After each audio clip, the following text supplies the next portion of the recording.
ഈ പുനർജന്മം ഉണ്ടെന്ന് പറഞ്ഞല്ലോ.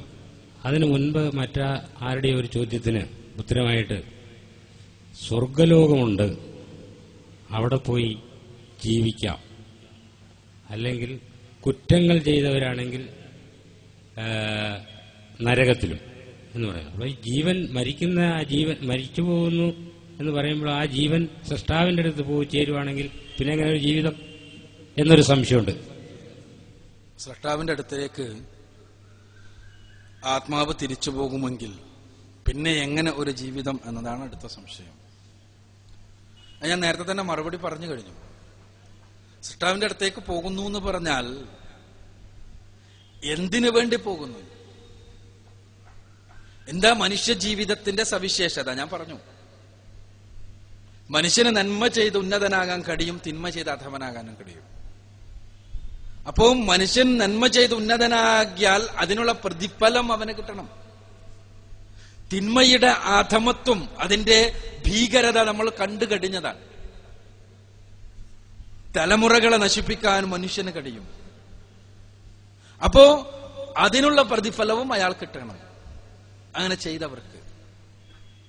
അങ്ങനെ പ്രതിഫലം കിട്ടുന്നില്ലെങ്കിൽ ഈ ജീവിതത്തിന് പിന്നെ ഒരു അർത്ഥമില്ല.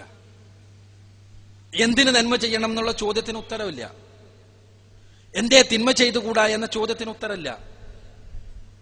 അപ്പോ നന്മ ചെയ്തുകൊണ്ട് ഉന്നതനാകണം, ഉത്തമനാകണം, തിന്മകളിൽ നിന്ന് അകന്നു നിൽക്കണമെന്ന് പറയാൻ കഴിയണമെങ്കിൽ തന്നെ അതിന് പ്രതിഫലം കിട്ടുന്ന ഒരു വേദി വേണം. സട്ടാവിലേക്ക് ജീവൻ തിരിച്ചു പോയാൽ പിന്നീട് പുനരുജ്ജന്മമാണ്, പുനരുജ്ജീവനമാണ്, മരണാനന്തര ജീവിതമാണ്. ഇവിടെ തന്നെയുള്ള പുനർജന്മമല്ല.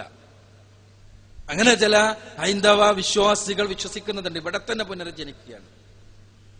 ഹൈന്ദവ ഗ്രന്ഥങ്ങളും അതേപോലെ തന്നെ ഇസ്ലാമുമെല്ലാം അടിസ്ഥാനപരമായി പറയുന്നത് ഇവിടുത്തെ പുനർജന്മമല്ല, മറിച്ച് മരണാനന്തര ജീവിതമാണ്.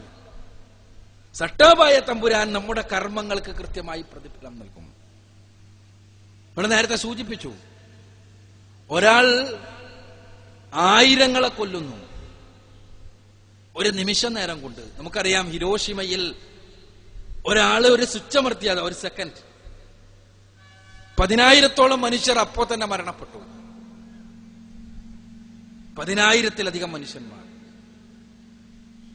ഒരു വർഷം കഴിഞ്ഞ് കുറെ ലക്ഷങ്ങൾ മരിച്ചു ഒരു വർഷത്തിനുള്ളിൽ. 5 വർഷത്തിനുള്ളിൽ ഒരുപാട് ആളുകൾ മരണപ്പെട്ടു ഈ ഒറ്റ സെക്കൻഡിലെ പ്രവർത്തനം കൊണ്ട്. ഇപ്പോഴും അയാൾ മരിച്ചു, ചെയ്തയാൾ മരിച്ചു, അതിന്റെ പിന്നെ പ്രവർത്തിച്ചവരെല്ലാം മരിച്ചു. പക്ഷേ ഇപ്പോഴും അന്ന് ചെയ്തതിന്റെ ഫലമായി അവിടെ ജനിക്കുന്ന ചില കുഞ്ഞുങ്ങൾ അംഗവൈകല്യമുള്ളവരായി ജനിക്കുന്നു.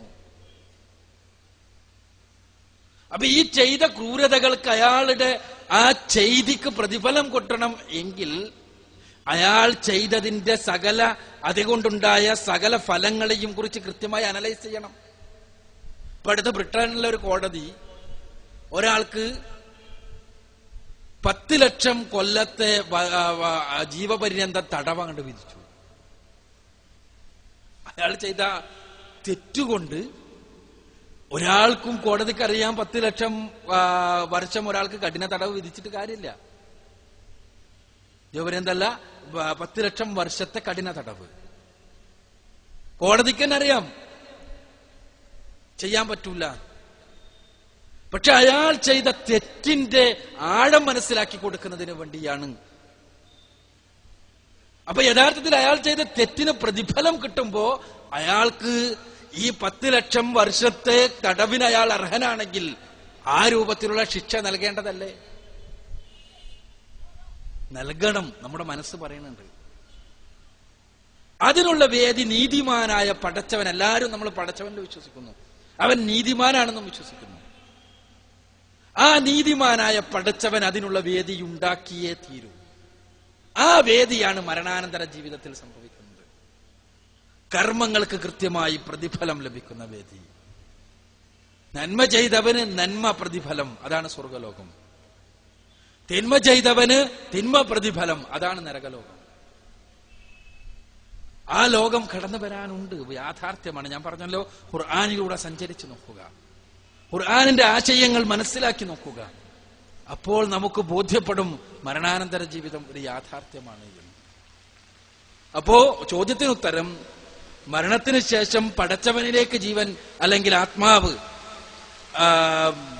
പടച്ചവനിലേക്ക് ആത്മാവ് തിരിച്ചു പോകുമ്പോ ആ ആത്മാവ് വെറുതെ പടച്ചവൻ തിരിച്ചെടുക്കുന്നതല്ല.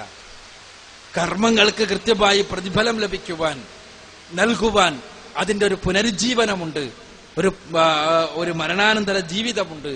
ആ ജീവിതം കടന്നു വരാനുണ്ട് എന്നാണ് നമ്മൾ മനസ്സിലാക്കുന്നത്.